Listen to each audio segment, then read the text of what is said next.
Analizamos los tonos de la actualidad, exploramos sus contrastes, matices.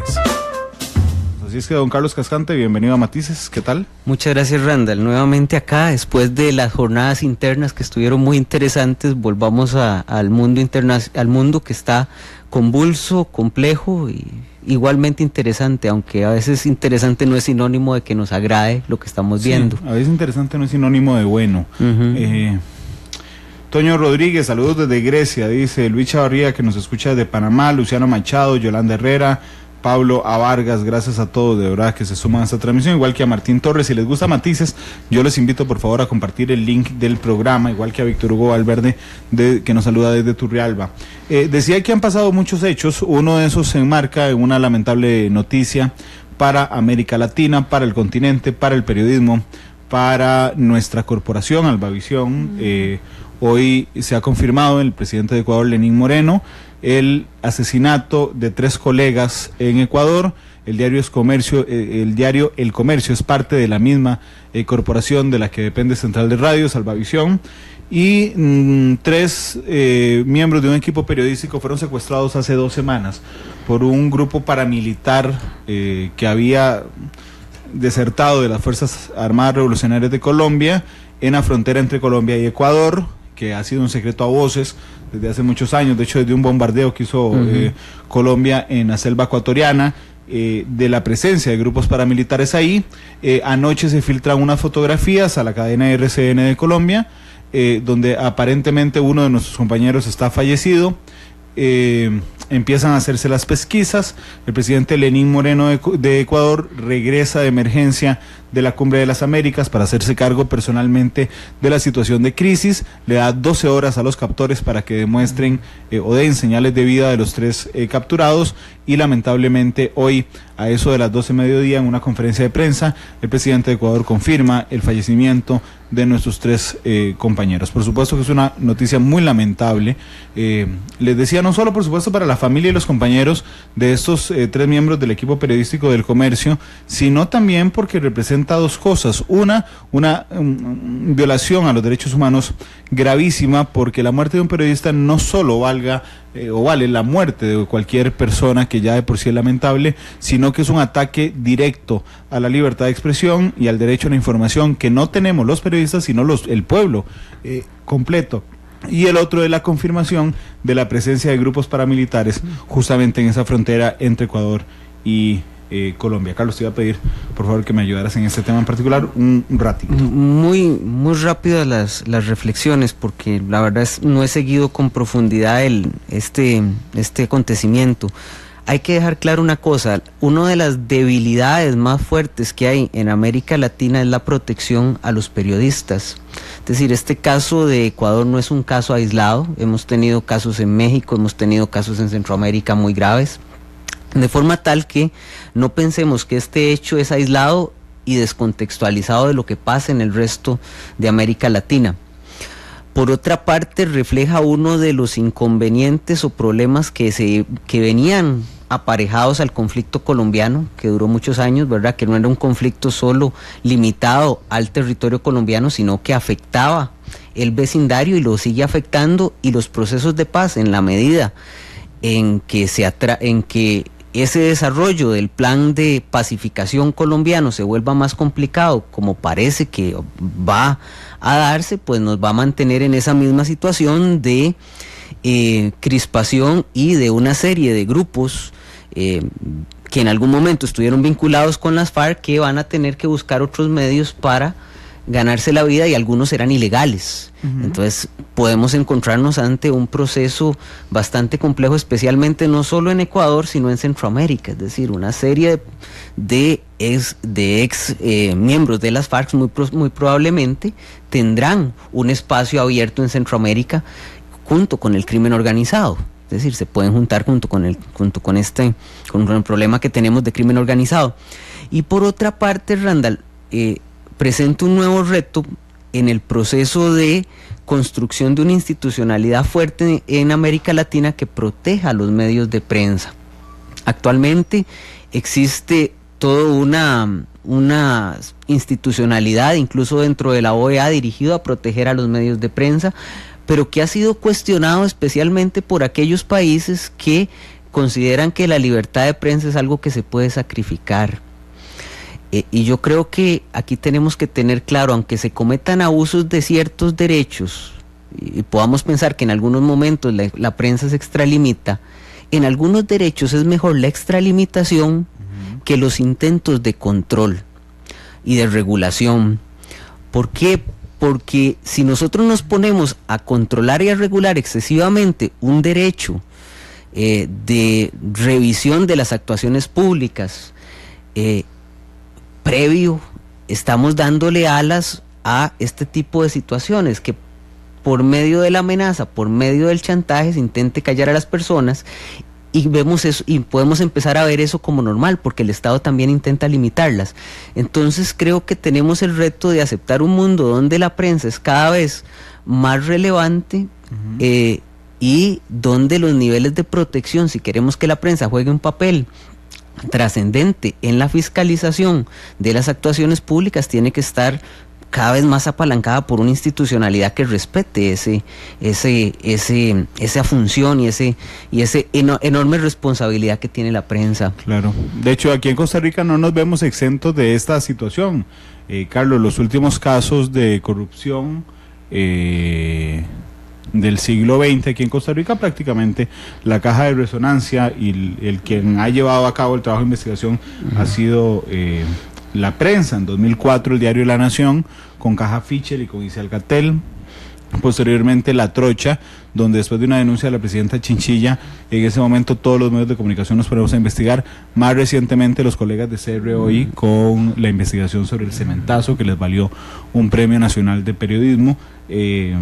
Así es que bueno, hay dos crímenes de periodistas en Costa Rica en el siglo XX, uno absolutamente impune, que es el de Ivania Mora, el 23 de diciembre de 2003, asesinada por unos sicarios en Montes de Oca. Ese caso no hay ni una sola persona en la cárcel por ese.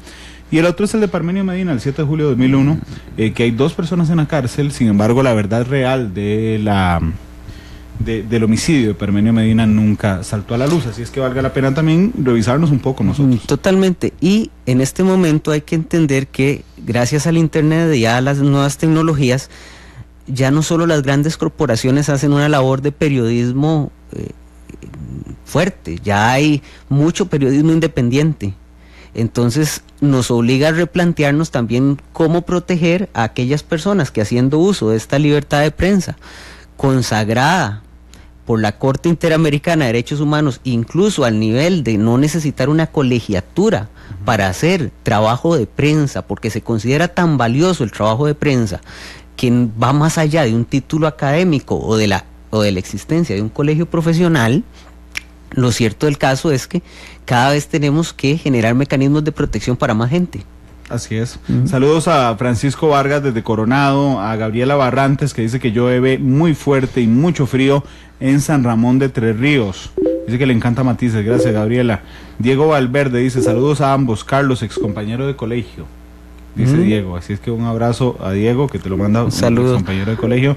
Mario Howell, Norman Marín, que dice que se diga la verdad sobre la guerra interna en Siria de una forma popular en que lo entendamos. Isaac Monterrey nos saluda desde Austria. Norman Marín desde Turrúcares. Jonathan Solís desde San Pablo de Heredia. Steven Barrantes desde Grecia.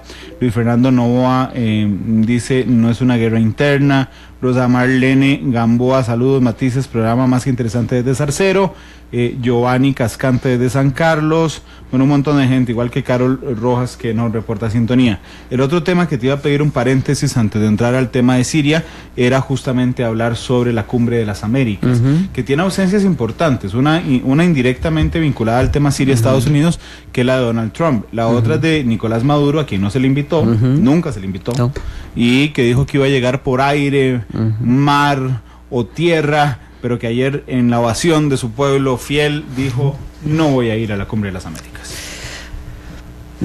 Las cumbres de las Américas fundamentalmente cumplen una función política, que es que los jefes de Estado tengan un espacio para conversar, en este caso sobre los temas de corrupción en las Américas, que es un tema, digamos, que a América Latina le pega y le pega bien duro. generalmente lo que producen son una serie de documentos, declaraciones, pero tienen en realidad poco peso jurídico esos documentos y declaraciones que se dan en ese tipo de conferencias internacionales.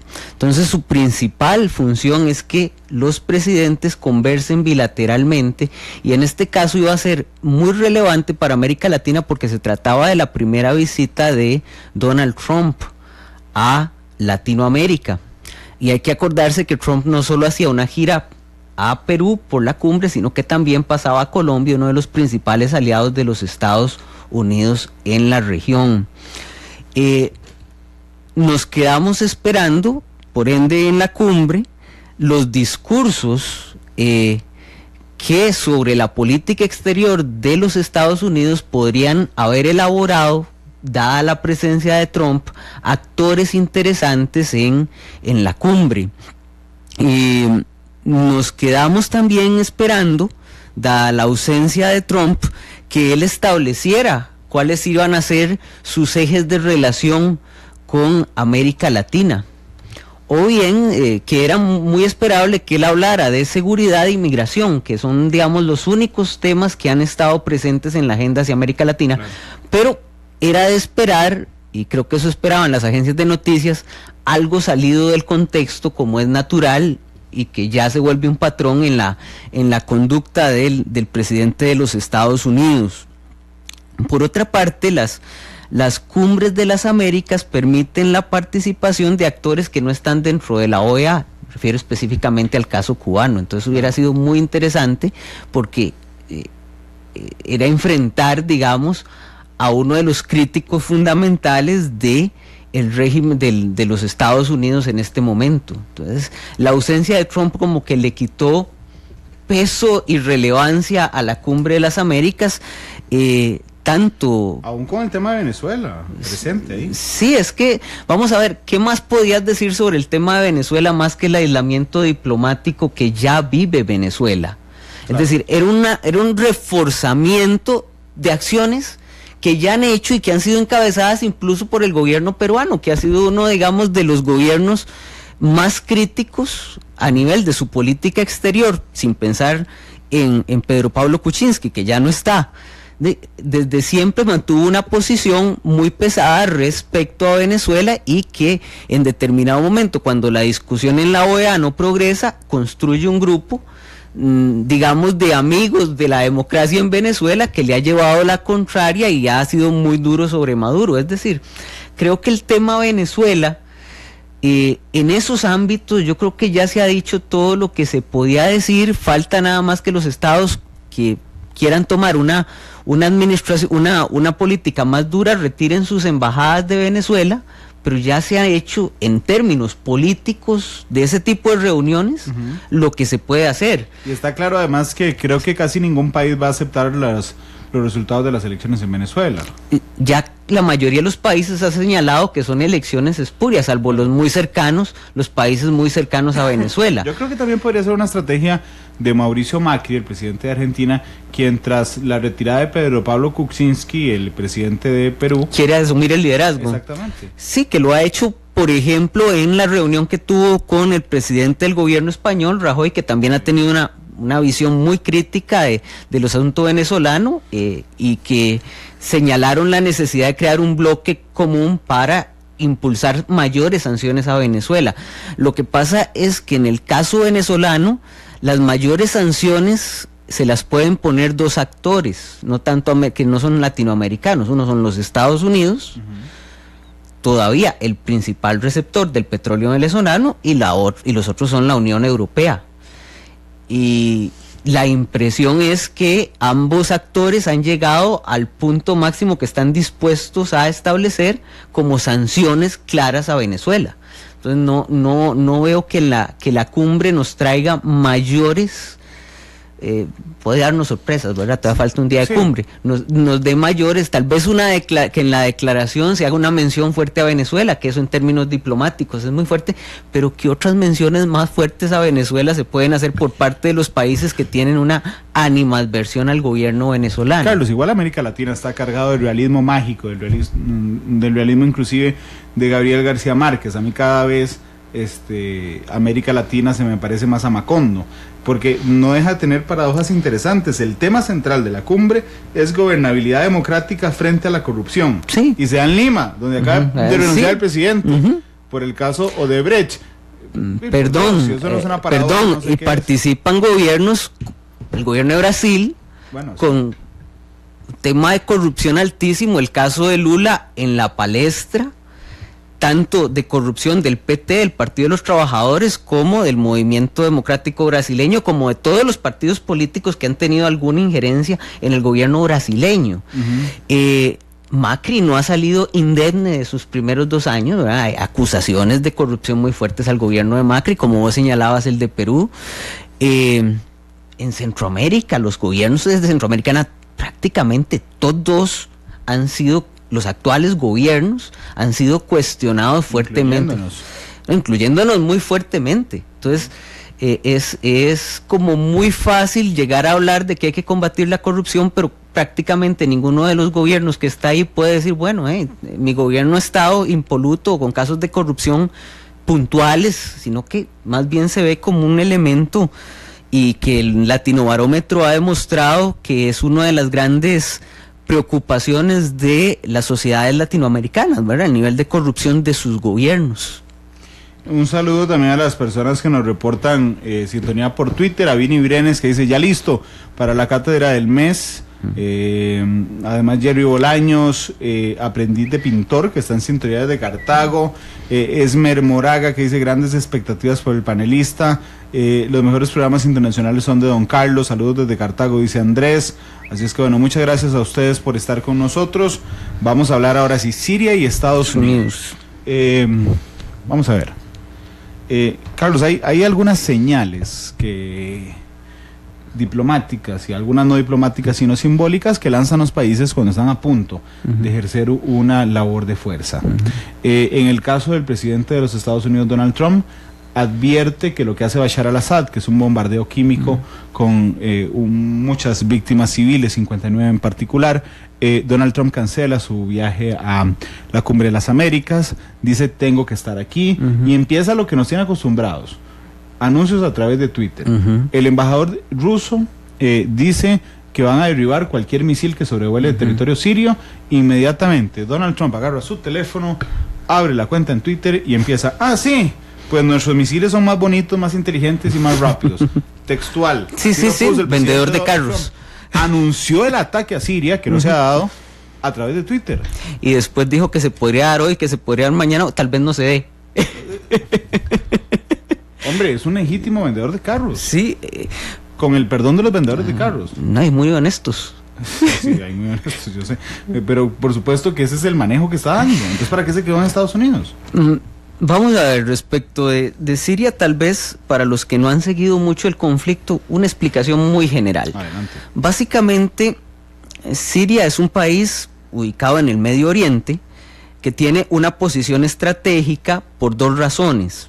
Número 1, es un espacio donde podrían pasar los oleoductos más importantes del planeta. Petróleo, no porque Siria sea un productor de petróleo, sino porque es una zona de posible paso del petróleo, de forma más rápida que trasladarlo a través de barcos, sino más bien mediante grandes oleoductos. Y por otra parte, es el único puerto, el puerto de Tartus, es el único puerto que tienen, primero lo tuvo la Unión Soviética y después Rusia en el Mediterráneo. Entonces, esa cercanía entre Siria, desde el papá del actual dictador sirio, Hafez al-Assad, ha sido clave para entender por qué primero la Unión Soviética y después Rusia ven a Siria y al gobierno de los al-Assad como aliados centrales de su geopolítica en el Medio Oriente. Es uno de los aliados clave. Y eso explica la posición siempre de Vladimir Putin en este momento, pero si no estuviera Vladimir Putin, sino cualquier otro gobernante, de defender al gobierno sirio. Por otra parte, tenemos una oposición al gobierno sirio que tiene ciertos problemas. Siria, por su composición y su creación después de la Primera Guerra Mundial, dejó una minoría que se denomina la minoría alawita, que es la que tiene el gobierno, pero la mayoría del pueblo es sunita. Entonces, siempre fue un pueblo dominado por una minoría y una mayoría que no estaba de acuerdo con ese gobierno, sino que era un pueblo que un gobierno que se sostenía a partir del ejercicio de la fuerza, primero de Hafez al-Assad y después de Bashar al-Assad. Carlos, discúlpame que te interrumpa, pero tengo entendido que justo cuando Hafez al-Assad, el papá de Bashar al-Assad, asume el poder, lo hace reclamando una violación sistemática a los derechos de las minorías, en este caso a los alawitas. Correcto. Y entonces Hafez al-Assad surge, digamos, como una persona que denuncia la violación de los derechos humanos de las minorías, asume el poder. Y además con un discurso ampliamente antiimperialista de las potencias occidentales que habían dominado y dividido el territorio de acuerdo a sus impresiones, ¿verdad? Hafez se constituye también a partir del partido Baas. El partido Baas es un partido prosoviético, un partido comunista en el Medio Oriente. Que eso son las cosas extrañas, ¿verdad? Porque los partidos occidentales de carácter comunista son además ateos, lo cual es muy difícil en el Medio Oriente mantener esa posición, pero Hafez se presenta como un dirigente laico, etcétera, etcétera, etcétera. Es un dirigente laico. Sí, pero igual que Bashar al-Assad. Igual que Bashar al-Assad. Y es precisamente el decantarse por ser un partido de izquierda comunista que consigue el apoyo en ese momento de la Unión de Repúblicas Socialistas Soviéticas. A partir de ahí, para mantenerse en el poder, desarrolla una dictadura con los mecanismos que tiene una dictadura para mantenerse en el poder, hasta que durante las primaveras, y no se mantiene, digamos, tranquilamente en el poder. Estamos hablando de más de 40 años de dominio de los al-Assad en el poder. No se mantiene todo el tiempo en una situación pacífica. Hubo momentos de crispación, momentos de levantamiento que fueron debidamente reprimidos. Incluyendo la primavera árabe.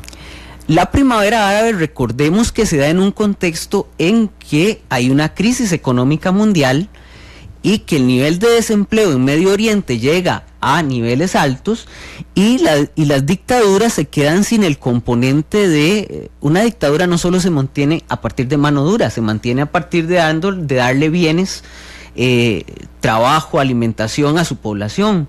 En el momento en que se llega a la crisis internacional, prácticamente esa capacidad de contención se pierde. Implosiona el sistema y solo te queda la mano dura. Y la mano dura es incapaz de sostener un gobierno por sí misma.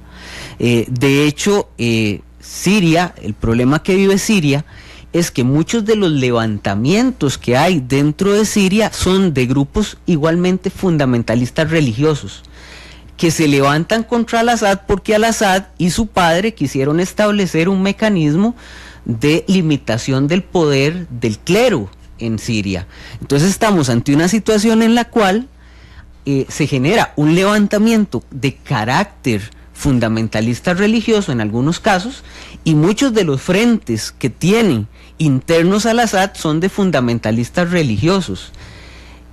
Y eso yo creo que ha limitado a Occidente, el hecho de que sea un aliado tan cercano de Rusia y el hecho de que los que se han levantado contra al-Assad sean fundamentalistas religiosos, que incluso también han usado armas químicas contra el ejército de al-Assad, hace que Occidente sea un poco más comedido en brindarle un apoyo legítimo y fuerte a la oposición, contrario a lo que pasó, por ejemplo, en Libia, o lo que pasó, por ejemplo, en Túnez, donde Occidente ahí sí se metió directamente apoyar a la oposición de los dictadores de turno en ambos espacios. Aquí el tema, Carlos, discúlpame entonces, es que no hay que olvidar la posición clave de Siria en el mundo. No. Está justamente entre Turquía, que es el último país en Europa, digamos, en la cola de Europa, Sí. viene Siria y después sigue Irak. Correcto, cualquier oleoducto que llegue a Europa tiene que pasar por ahí directamente. Necesariamente pasa por Siria. Exactamente, cualquier oleoducto que salga desde el Golfo Pérsico, que es el gran productor de la zona y que alimenta prácticamente a Europa y a grandes compañías estadounidenses, tiene que pasar por ahí. Ok, y el otro detalle es que estamos de acuerdo en que Bashar al-Assad es un bárbaro. Estamos de acuerdo en que Bashar al-Assad es un dictador. Pero Una persona que se es queda sangriento. Sí, es sangriento, es violento. Aquí el detalle es que la oposición no se le queda atrás. Exactamente, yo diría que la oposición es... a veces queremos ver a Siria como un juego de estos son los buenos, estos son los malos. Yo te diría que es un juego de quién es el menos malo o si queremos ver quién es el más malo. Sí, sí. También podemos ubicar... ¿Quién usa menos armas químicas? ¿Quién usa menos armas químicas? Porque la oposición al Assad también ha sido bastante sanguinaria. Por otra parte, en el caso sirio se complica la situación cuando, producto de la fracasada intervención de los Estados Unidos en Irak, se constituye ISIS y parte del territorio sirio es ocupado por ISIS. Que está contra Bashar al-Assad. Que está contra Bashar al-Assad porque son fundamentalmente sunitas que están en contra del gobierno de al-Assad. Lo que nos deja una paradoja histórica. O sea, si Estados Unidos elimina a ISIS, le ayuda a Bashar al-Assad. Si Estados Unidos elimina a Bashar al-Assad, le ayuda a ISIS. Digamos que el gran problema es que los Estados Unidos, para eliminar a Bashar al-Assad, es un paso que nos llevaría a un enfrentamiento directo entre Rusia y los Estados Unidos, porque Rusia va a defender a quien le garantice el petróleo. No el petróleo, el puerto. Sí, el acceso. El acceso al Mediterráneo. Entonces es exageradamente complicado pensar un escenario en el cual los Estados Unidos actúe dirigido a la eliminación del gobierno de al-Assad.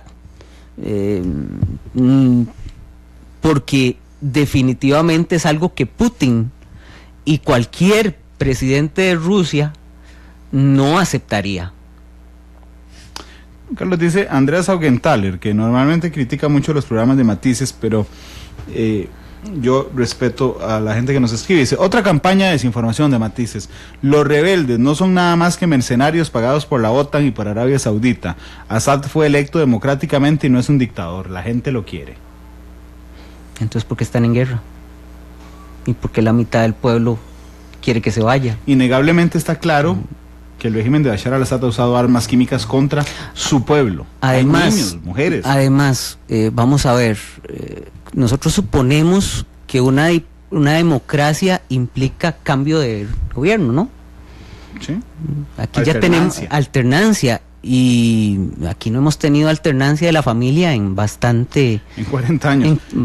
Bastantes años. Además quería meter otro elemento, porque vamos a ver, cuando uno ve es muy respetable. Es totalmente respetable. No lo comparto. En el caso de Siria, cuando uno ve Siria en un mapa, ¿verdad? Entonces al lado derecho, por favor, a los que nos están escuchando pueden imaginarse, está Siria en el centro, a la derecha está Irak y a la izquierda está Turquía, ¿verdad?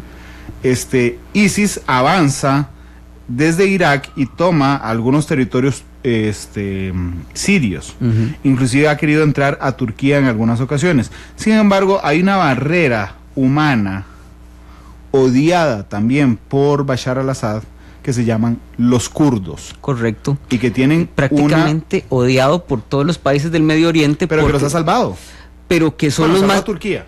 No, y los más eficientes en la lucha contra ISIS, además, han sido profundamente eficientes en la lucha contra ISIS y apoyados por los Estados Unidos en la lucha contra ISIS. Ahora, los kurdos tienen el enorme gran problema que es que ellos quieren su estado, quieren su territorio, no quieren territorios autónomos, que es Kurdistán. Quieren crear un estado que es el Kurdistán, con el problema que eso le quitaría territorio prácticamente a cuatro países importantes del Medio Oriente: Siria, Turquía, Irán e Irak. Entonces, ninguno de esos países está dispuesto, evidentemente, a ceder territorios, porque en cualquiera de esos territorios usted puede encontrar yacimientos de petróleo. O sea, sería autodebilitarse. Nadie está dispuesto a autodebilitarse.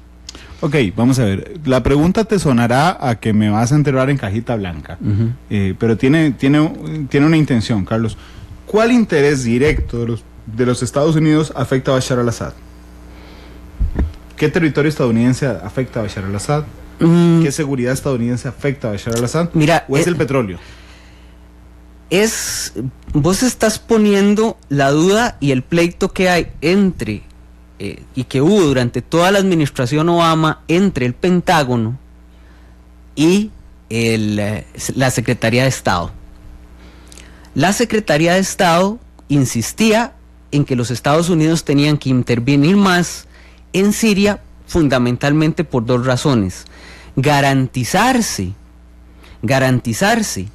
el espacio para que compañías estadounidenses participaran de los oleoductos petroleros, porque eso va a ser una enorme cantidad de dinero una vez se pacifique el país, y por otra parte, un importante grupo de diplomáticos estadounidenses señalaba que Estados Unidos no se podía dar el lujo de que Bashar al-Assad utilizara armas químicas contra su pueblo sin que los Estados Unidos reaccionaran, porque era una muestra de debilidad muy fuerte que no se podía dar ante los rusos ni ante los líderes del Medio Oriente. Los Estados Unidos, como hegemón y como garante del control del Medio Oriente, tenía que actuar. Por otra parte, el Pentágono lo veía más en términos militares. El Pentágono decía, bueno, los oleoductos son importantes, pero todavía falta, y una intervención más fuerte implicaría muchos costos y un posible enfrentamiento directo con los rusos, que militarmente no es recomendable. Entonces, dentro del mismo aparato de política exterior de los Estados Unidos, estás viviendo ese problema que vos decís. O sea, ¿debe o no intervenir los Estados Unidos? Y eso se ha producido en la política exterior actual de los Estados Unidos con el presidente Trump.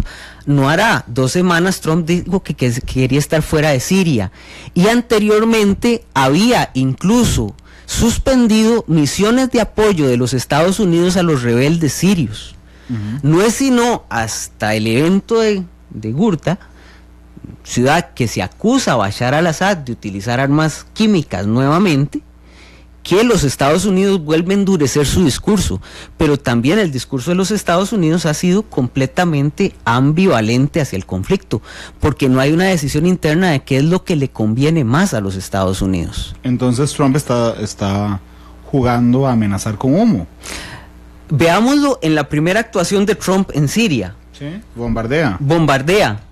O sea, bombardea sin permiso de Naciones Unidas, simplemente bombardea, porque sabe que en Naciones Unidas no van a obtener ningún permiso porque siempre va a estar el veto ruso. Por supuesto, aquí el detalle es que cualquier otro país lo hubiera hecho, estaría en ese momento.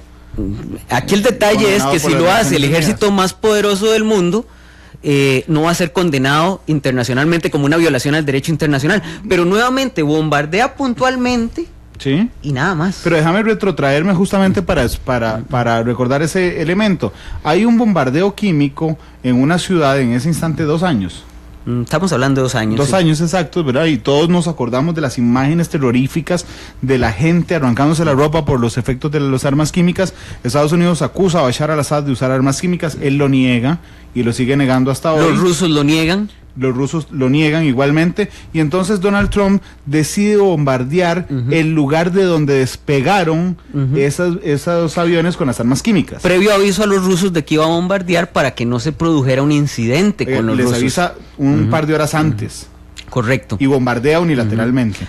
Okay. Y Trump llegó más lejos que Obama. Obama había dicho que la utilización de armas químicas por parte del régimen de al-Assad iba a provocar un bombardeo o una reacción de los Estados Unidos. Pocos meses después, durante la administración Obama, se produce un atentado con armas químicas que nuevamente es atribuido a al-Assad, y Obama no hace nada. Fuertemente criticado por Donald Trump cuando él sí decide esa acción. Claro. Ahora, quiero hacer un paréntesis con respecto a esto de la utilización de armas químicas. Aquí hay todo un debate, Randall. Evidentemente las cadenas más fuertes de los Estados Unidos, de la Gran Bretaña y de Francia, que son los que han reaccionado, han acusado directamente al régimen de Al-Assad de utilizar ese tipo de armas. Pero hay otras cadenas internacionales alternativas, incluso la Deutsche Welle alemana, que han puesto eso como duda, precisamente porque los grupos que están en contra de Al-Assad han utilizado armas de ese tipo. Entonces, está dentro de las posibilidades. Claro.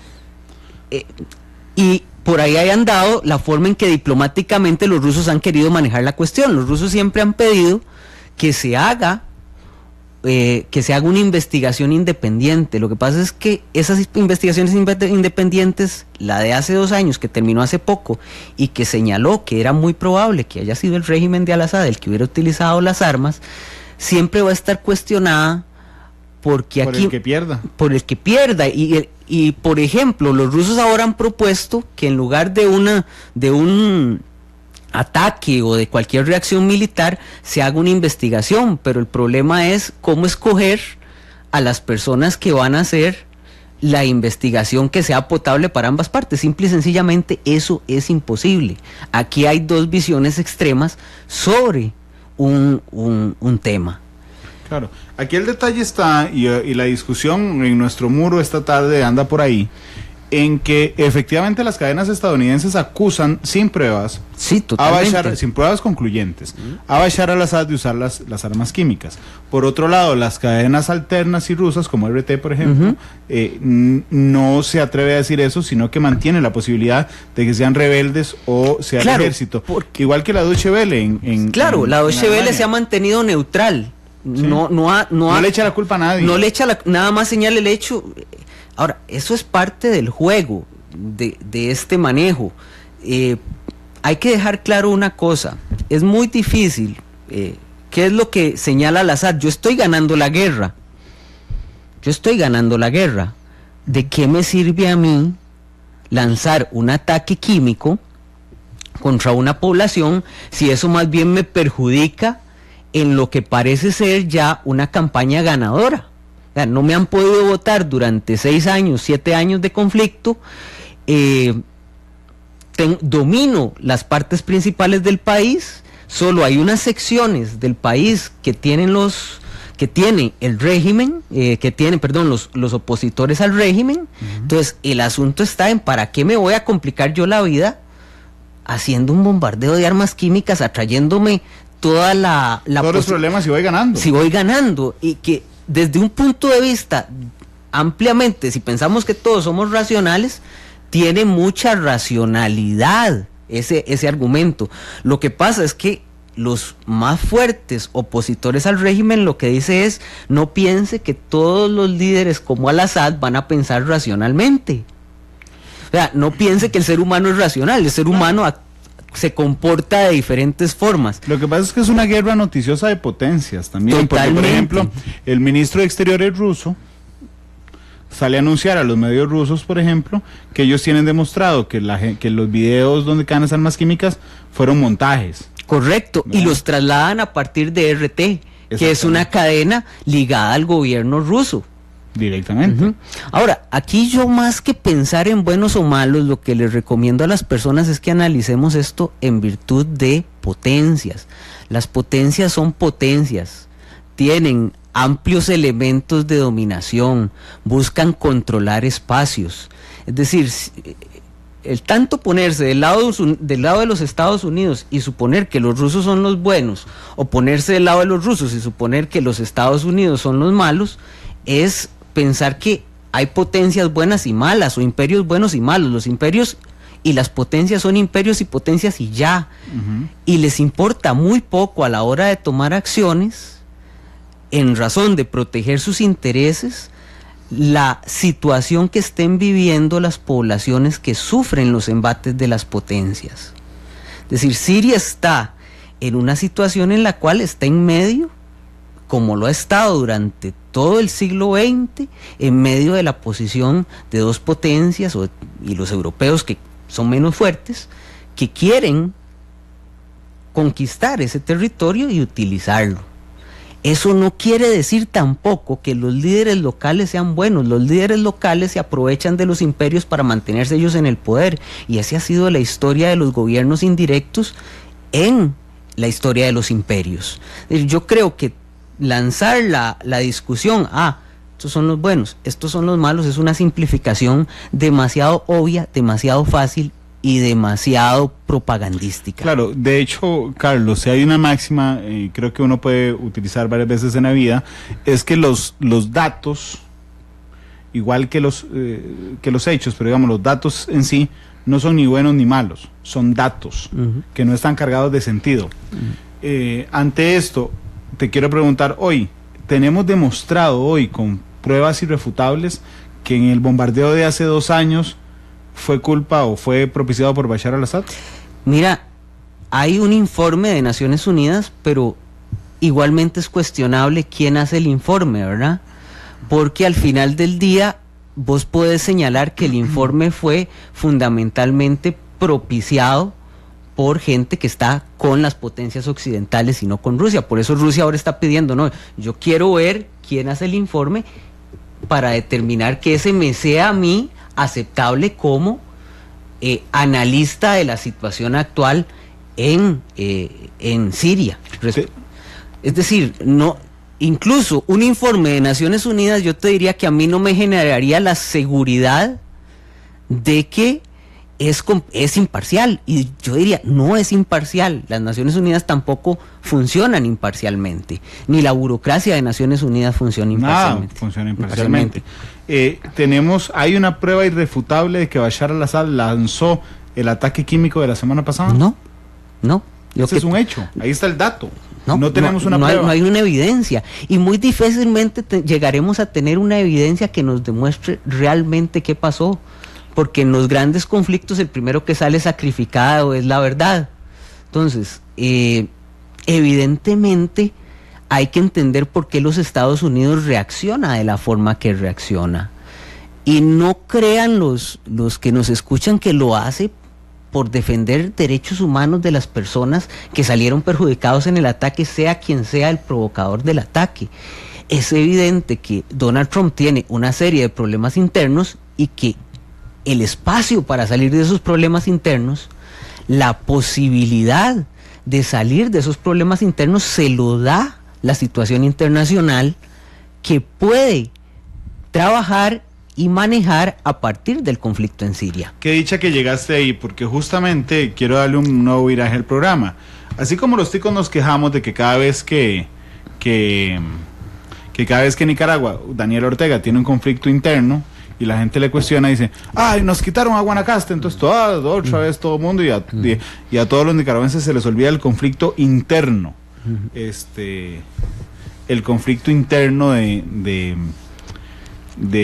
Nicaragua. Bueno, lo mismo está pasando en Estados Unidos. Trump tiene un montón de conflictos internos que está desviando la atención por medio de los problemas internacionales. Que déjame saludar a don Ricardo Lizano, muy querido colega, diplomático también, que dice: Randa, el holocausto fue un hecho y no está mal condenar los saludos.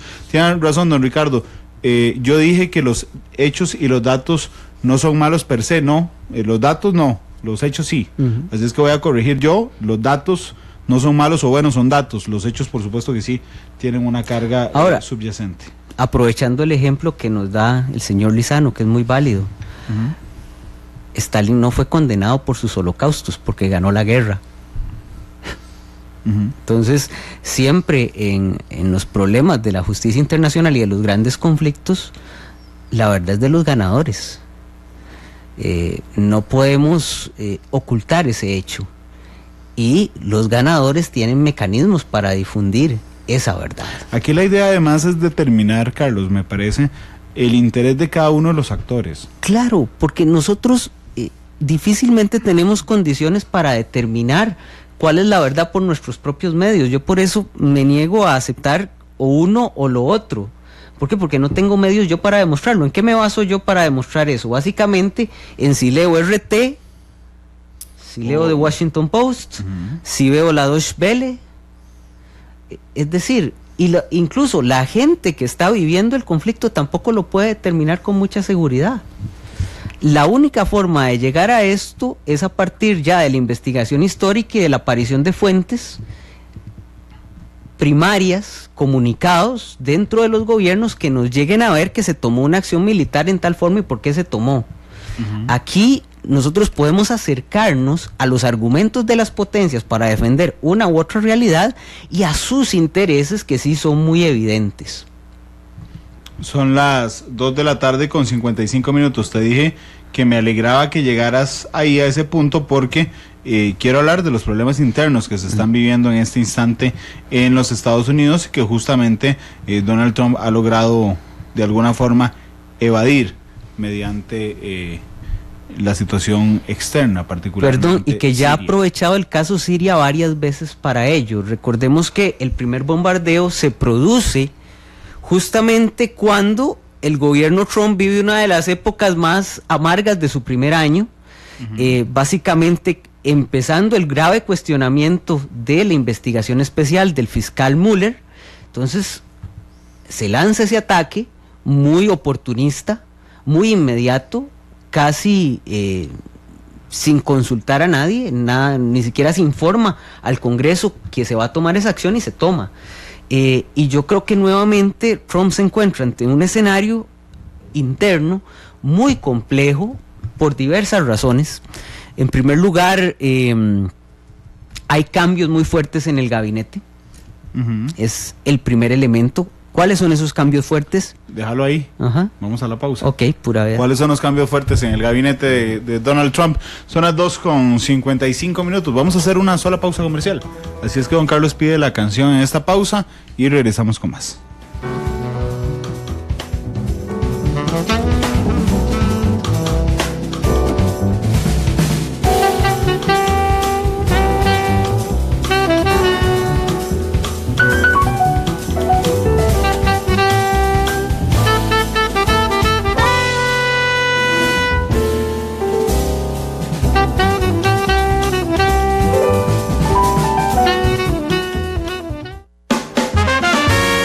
Porque la realidad tiene muchos tonos, matices.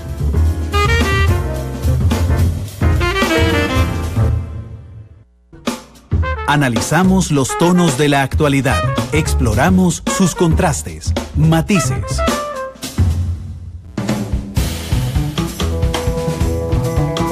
Son las 3 de la tarde con 1 minuto. Gracias por estar con nosotros en Matices Internacional. Hoy don Carlos Cascante, analista internacional, nos acompaña. Hemos pasado por diversas cosas. Hablamos de la situación en Ecuador, brincamos a la Cumbre de las Américas, hablamos de la situación tensa entre Estados Unidos y Siria, que don Carlos termina refiriéndose también como una salida muy oportuna a la crisis interna que está viviendo Donald Trump, el presidente de los Estados Unidos.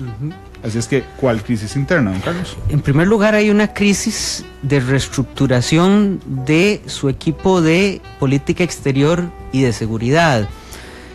Bueno, en el último programa habíamos visto que había sacado del gobierno a Rex Tillerson, que era su secretario de Estado, y lo estaba sustituyendo por Mike Pompeo.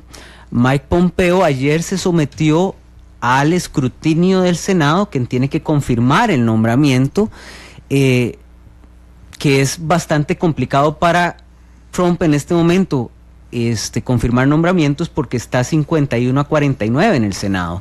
Es decir, si queda 50-50 va a tener el voto de calidad del presidente del Senado, del jefe del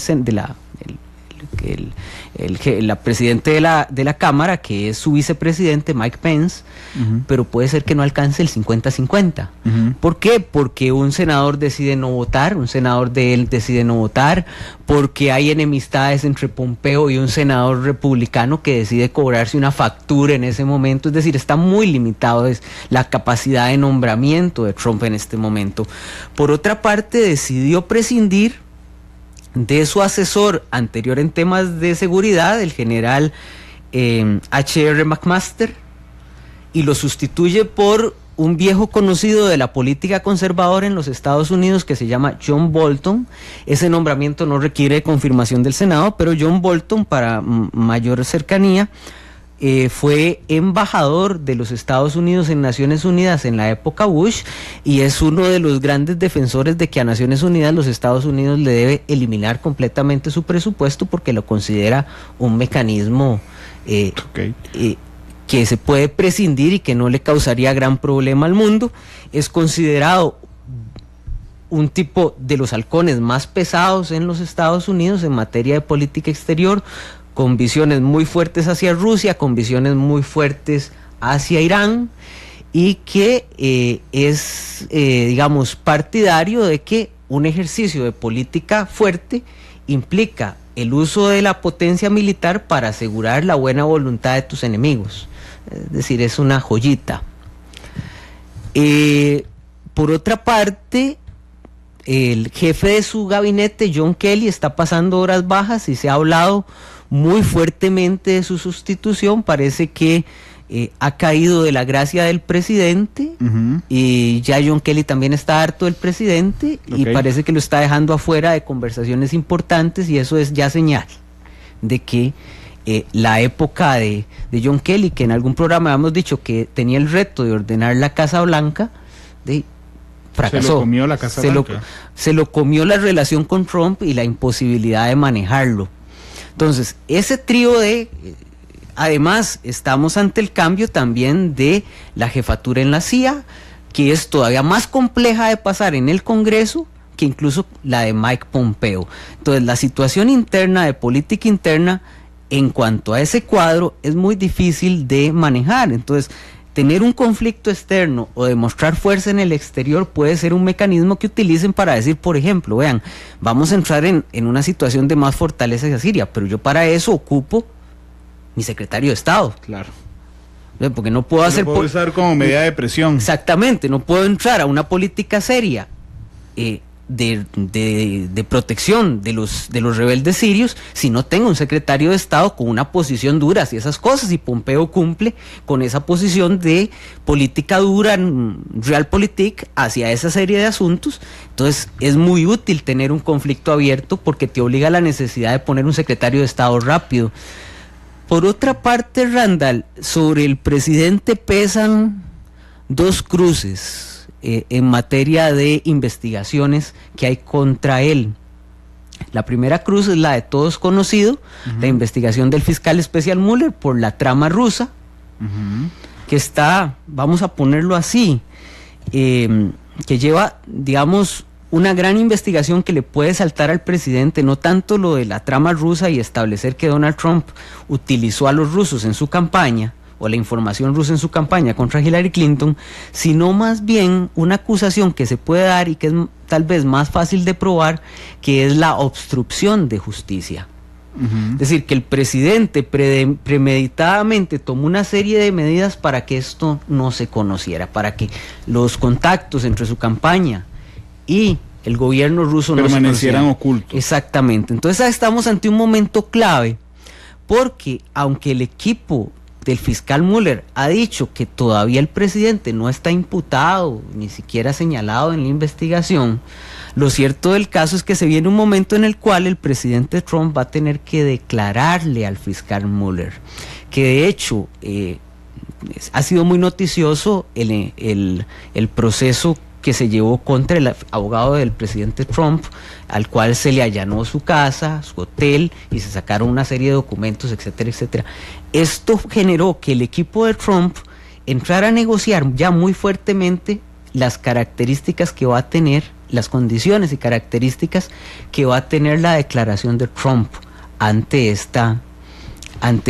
el fiscal Mueller. En el sentido de si va a declarar como imputado. No, en el sentido, todavía ni siquiera se habla de la posibilidad de imputaciones, no, sino en el sentido de si va a hacer una declaración por escrito, si va a hacer una declaración de carácter oral, es decir, frente al fiscal Mueller, que le causa terror a sus abogados, porque si el presidente Trump miente, y él es dado a mentir,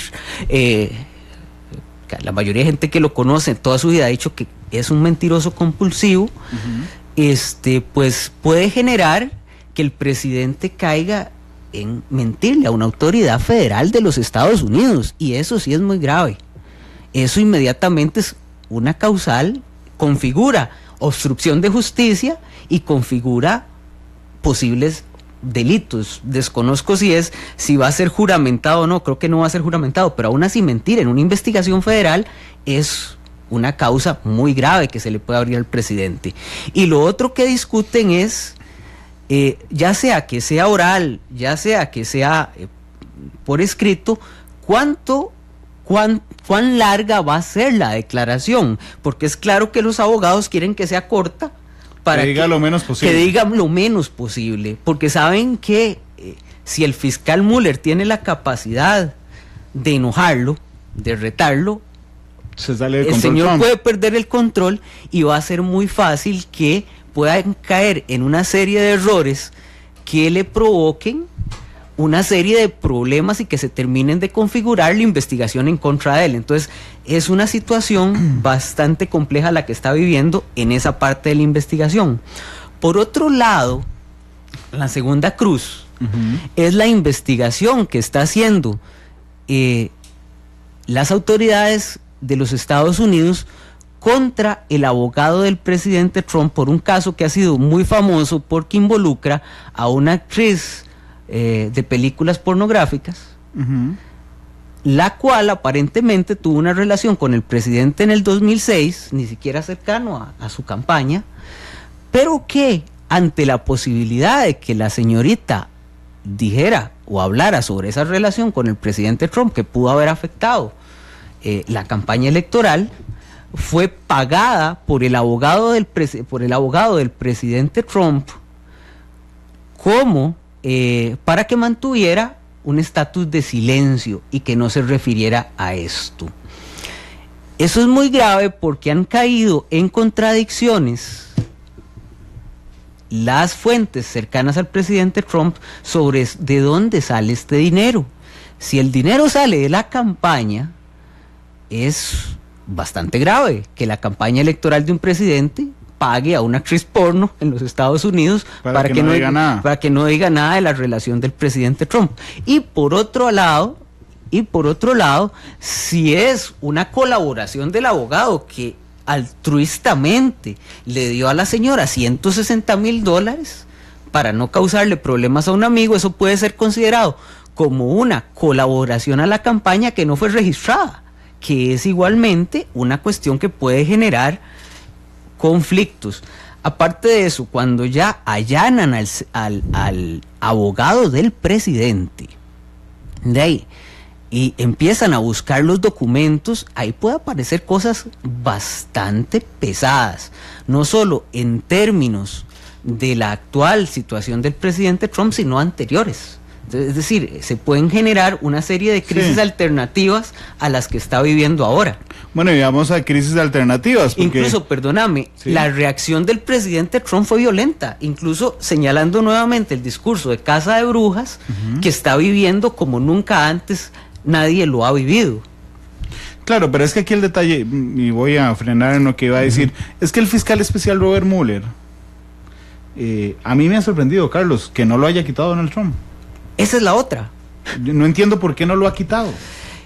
Vamos a ver. Me alegra que no lo haya quitado, pero no entiendo cómo no. Vamos a ver. En una noche se voló a 4 fiscales especiales. Hay varios elementos que han detenido al presidente Trump para hacer eso. Hay acusaciones muy serias de que lo ha intentado.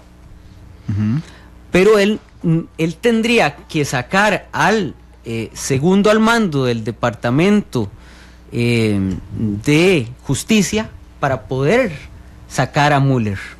Entonces ahí lo primero que hay que ver es si Rob Ronstein, que es el segundo al mando del Departamento de Justicia, ¿cuándo lo va a sacar? Porque en el momento que lo saque, sabemos que va por la cabeza de Mueller. A esto se han opuesto las altas cabezas del Partido Republicano, que no van a, que les parece que eso ya es como darse por culpable. Si usted saca al fiscal general que lo está investigando, es darse por culpable. y podría generarle inmediatamente un impeachment. Como se le hace atrás el caso Nixon. Exactamente, que eso sería lo peor que podría pasar. Eso ya es culpabilizarse directamente de las acusaciones. O sea, sería políticamente bastante tonto.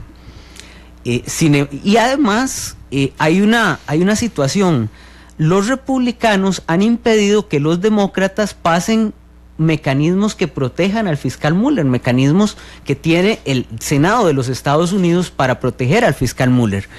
Lo hacen sobre la base de que Trump no se está atreviendo o no se va a atrever a sacar a Mueller, pero en el momento en que lo intenten, yo creo que esos mecanismos que tiene el Senado para proteger la investigación se van a activar y dejaría muy mal parado a Trump con sus senadores y sus congresistas, sus miembros de la Cámara Baja. Seguimos con la lista de problemas. Sí, por favor, James Comey es el siguiente problema. Te pongo a alguien que es más importante que Comey. ¿Te parece que alguien es más importante? Totalmente. Ahorita el día de ayer renuncia el Speaker of the Cámara, es decir, Paul Ryan, que es el, digamos, por darle un nombre, el presidente de la Cámara Baja del Congreso de los Estados Unidos. Nada más un ejemplo para que se vea la importancia de este señor. En caso de morir Trump, en caso de morir Mike Pence, el Speaker of the Cámara es el presidente de los Estados Unidos, es decir, es la tercera figura en importancia política del sistema político de los Estados Unidos. Es el tipo encargado de mantener la ortodoxia de la mayoría republicana en la Cámara Baja. Era un tipo con mucha habilidad porque recuerden que en este momento los republicanos tienen alrededor de 245, 250 congresistas, miembros de la Cámara Baja. Entonces mantener la paz entre ellos es muy complicado. Entonces es una figura clave en eso. Y además es considerado un genio de la recolección de colaboraciones para la campaña electoral. Además es un tipo muy joven, 48 años, pero lleva 20 siendo congresista. Claro. Entonces, la salida de Paul Ryan implica, entre otras cosas, que previo a una elección de medio periodo que se considera va a ser disputada, te quedas sin uno de los líderes fundamentales del partido y uno de las personas con más capacidad de recolectar dinero para la campaña. ¿Y por qué renuncia Paul Ryan? Él dice que él renuncia porque luego de 20 años él se siente cansado de la política en los Estados Unidos, se siente ya agobiado, que sus hijos están creciendo y que él no estaba ahí para ellos. Que luego de un viaje de vacaciones se dio cuenta y habló con su esposa que lo mejor era dar un paso al costado porque ya ha estado mucho tiempo en política y dedicarse a su familia. Pero dice una expresión que a mí me queda grabada, que él considera que la política exterior, que la política de los Estados Unidos en general, se está volviendo muy polarizada y que a él no le gusta ese escenario de polarización, que él es un tipo que cree más en buscar el centro y menos los extremos. En los acuerdos. El que cree en los acuerdos.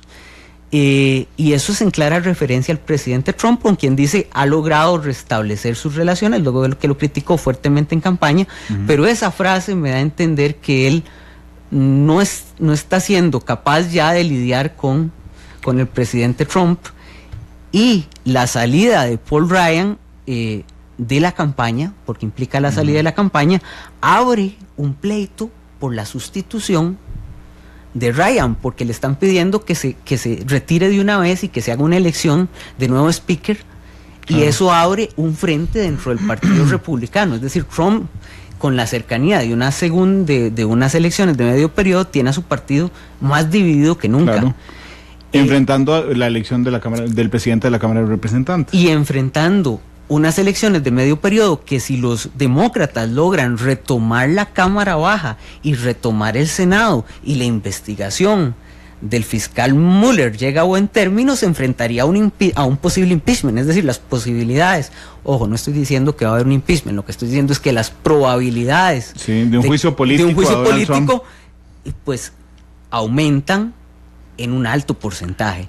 Y ahora sí, cayendo a Comey. Sí, James Comey, el exdirector del FBI, un hombre muy respetado dentro del FBI, que sale y de ahí publica un libro, James Comey, Pero las cosas del libro realmente son,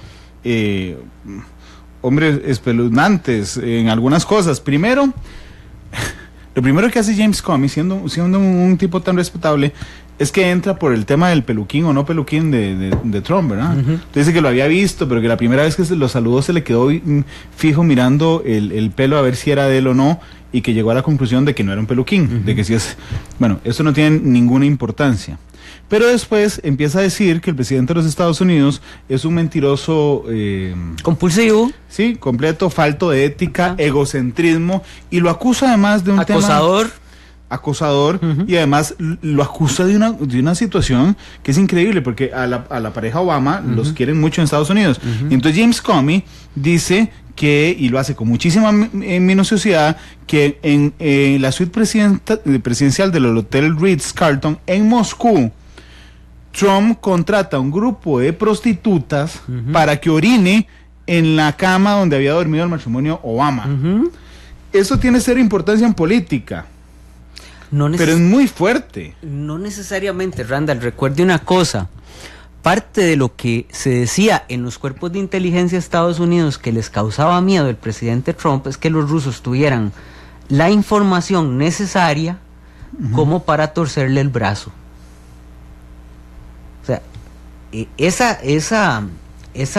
esas afirmaciones parten de un informe que se llama el informe Steele. Sí, que no se ha podido comprobar, por cierto. Que no se ha podido comprobar, pero que sale supuestamente de los cuerpos de inteligencia británicos. Es decir, si los rusos tenían la capacidad, y piénsenlo como agente de seguridad de los Estados Unidos, que usted tiene una idea de proteger los intereses de los Estados Unidos. Piense que si su actual presidente tiene otros secreticos como esos, que pueden salir a la luz pública o que pueden ser utilizados contra él, es un blanco fácil de extorsión por parte de un gobierno extranjero. Es decir, te pone en una situación bastante complicada, así que te vuelve vulnerable. Te vuelve muy vulnerable a cualquier tipo de amenaza. Que efectivamente es el informe Steele, que nunca ha sido ni confirmado ni desmentido. Es correcto. Trump dice que no es cierto. Es correcto. Por supuesto, Trump también dice que lo que dice Stormy Daniels, que así se llama la actriz pornográfica, tampoco es cierto. Por supuesto que va a decir pero sí. Digamos, dándole balance informativo, Donald Trump dice que esto no es cierto. Lo que pasa es que cuando el exdirector del FBI te acusa de ser un mentiroso crónico, de ser un acosador, de ser un falto de ética y falto de transparencia, no sé qué impacto público en Estados Unidos tendrá James Comey. Muy alto, pero bueno, vamos a ver. Evidentemente Trump convierte al libro Perdón, Carlos, si le devuelve Trump a Comey, eso parece que uno está leyendo un pleito entre niños de kinder, con perdón de los niños de kinder, pero es que Trump le dice a Comey bola de baba mentirosa, ¿sí? Textualmente se lo dice después de la publicación del libro. Claro, pero es que vamos a ver, cuando Comey dice que va a publicar el libro, dice que el presidente va a tener su respuesta en el libro. Entonces es claro que el libro, aparte de ganarse unos dólares más, porque el libro va a ser un bestseller, igual que lo han sido todos los libros contra Trump, y que si el presidente lo adversa, va a ser un bestseller aún de mayores ventas, evidentemente él quiere sacarse algunos clavos cuidándose de no contradecirse en lo que dijo en la declaración ante el Senado de los Estados Unidos, ante la Comisión Investigadora en el Senado de los Estados Unidos. Dice Erika Moss, Comey es un fraude, está totalmente desacreditado. Puede ser, Erika, que para vos esté completamente desacreditado, pero en términos objetivos, ¿en Estados Unidos está desacreditado James Comey? Es que está tan polarizado que evidentemente lo que salga para Comey por parte de los enemigos de Donald Trump van a utilizar todo lo que Comey pueda decir en contra de Donald Trump, y lo van a utilizar y van a sacar partido de ello. Evidentemente los cuadros cercanos a el presidente Trump, por ejemplo el periódico Braveheart, que es muy cercano a Trump, la cadena Fox, que es muy cercana a Trump, evidentemente van a salir a defender al presidente. Hay que entender que en un esquema polarizado estamos ante grupos que van a desmentir completamente lo que dice una persona que le es ajena a, digamos, o que no es partidaria de alguien, y los grupos que son a favor de ese sujeto lo van a salir a defender. Trump es una figura que polariza a los Estados Unidos. En los Estados Unidos o estás a favor de Trump o estás en contra de Trump, pero no hay intermedios. Por eso es que creo yo que la visión de tanto de Paul Ryan como del anterior Speaker of the Cámara, Boehner, son muy claras. Ellos ya han llamado la atención de que qué peligroso se está volviendo Estados Unidos cuando se polariza tanto, y han llamado la atención que la estabilidad de los Estados Unidos depende de salir de esa polarización y volver al medio, porque en un esquema de polarización que está causando no solo Trump, hay cosas más estructurales que Trump, pero que Trump se ha beneficiado e incluso lo ha profundizado, puede hacer que los Estados Unidos pierdan ciertas de las virtudes que ellos consideran que tiene la sociedad estadounidense y el sistema político estadounidense. Dice Juan Carlos Sánchez, Paul Ryan solo quiere ver el impeachment por televisión.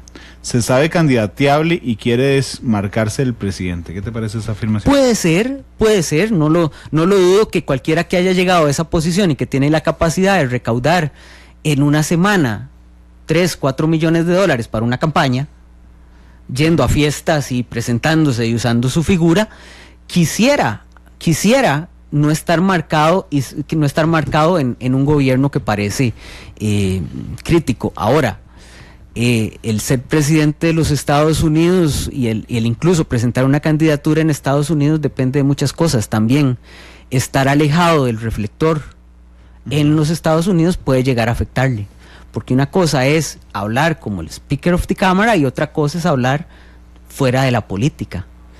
Y su salida puede generar resentimientos de las personas que consideraban que en este momento es cuando más lo ocupaba el Partido Republicano, porque él era el que le daba a los partidarios más moderados del Partido Republicano una figura de tranquilidad. Mientras que el presidente alteraba, él era el que pacificaba. Mientras que el presidente salía a hablar y casi sabotear su intento de impuestos, él fue el que consiguió la negociación para que pasaran presupuestos y que pese a Trump. Es un político muy hábil. Pese a Trump, él logra pasar un recorte de impuestos que era muy improbable. Ajá. Y logra pasar un presupuesto muy alto también que era improbable.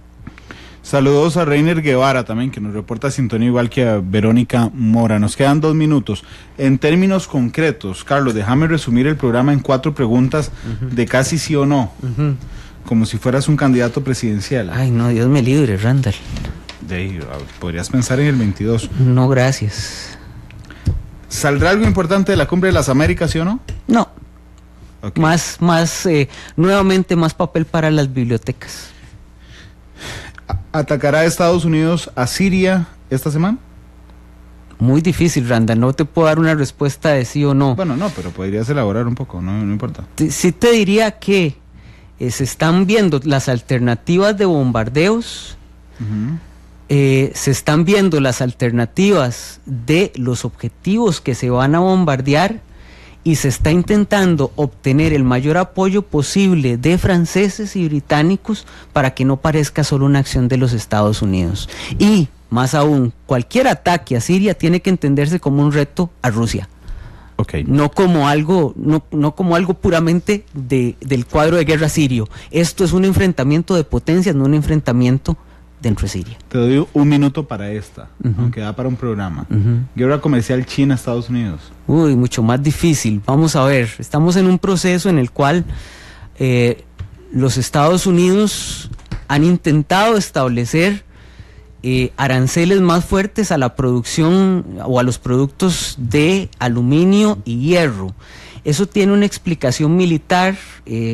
Los Estados Unidos están intentando fortalecer industrias que son muy importantes en el caso de una posible guerra a gran escala. Ese es el primer elemento. Es una visión. Y desde el otro lado, desde el punto de vista meramente comercial, los chinos han respondido de una forma muy inteligente. Han atacado productos que se producen en estados donde el presidente Trump ganó. Y entonces la lógica está en ver si políticamente al presidente Trump le conviene mantener una lucha contra China que le perjudique para las elecciones que se acercan de medio periodo y en la cual los agricultores, y especialmente los agricultores y la industria química de los Estados Unidos han dicho que ellos van a ser las víctimas.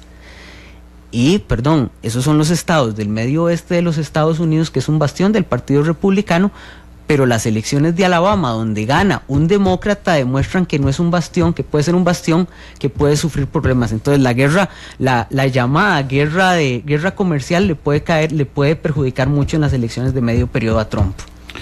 Carlos, muchas gracias por haber venido. Con mucho gusto. Dijiste que eran 4, hiciste 3.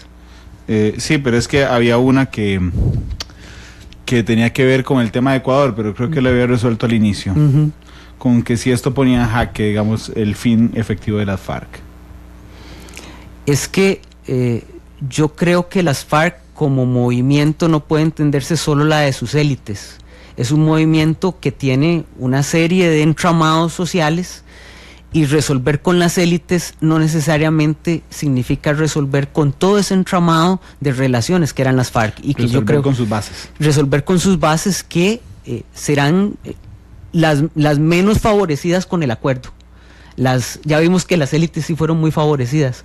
Las bases generalmente no son tan importantes en este tipo de acuerdos, lamentablemente. Carlos, he disfrutado mucho el programa. Yo también, y gracias. siempre disfruto además la canción que coge Carlos al finalizar el programa. ¿Cuál es hoy? Hoy es una canción poco conocida de los 80 que se llama We Belong, de una excelente voz que es Pat Benatar. We Belong. We Belong. Despide Matices. Estuve tentado a anunciarles un muy buen programa que tendremos el lunes. Sin embargo, la última vez que hice eso, me quemaron el programa un par de horas antes y alguien más lo invitó, así es que les cuento el lunes en la mañana y mejor nos curamos en salud. 3:29. Hasta luego, feliz tarde.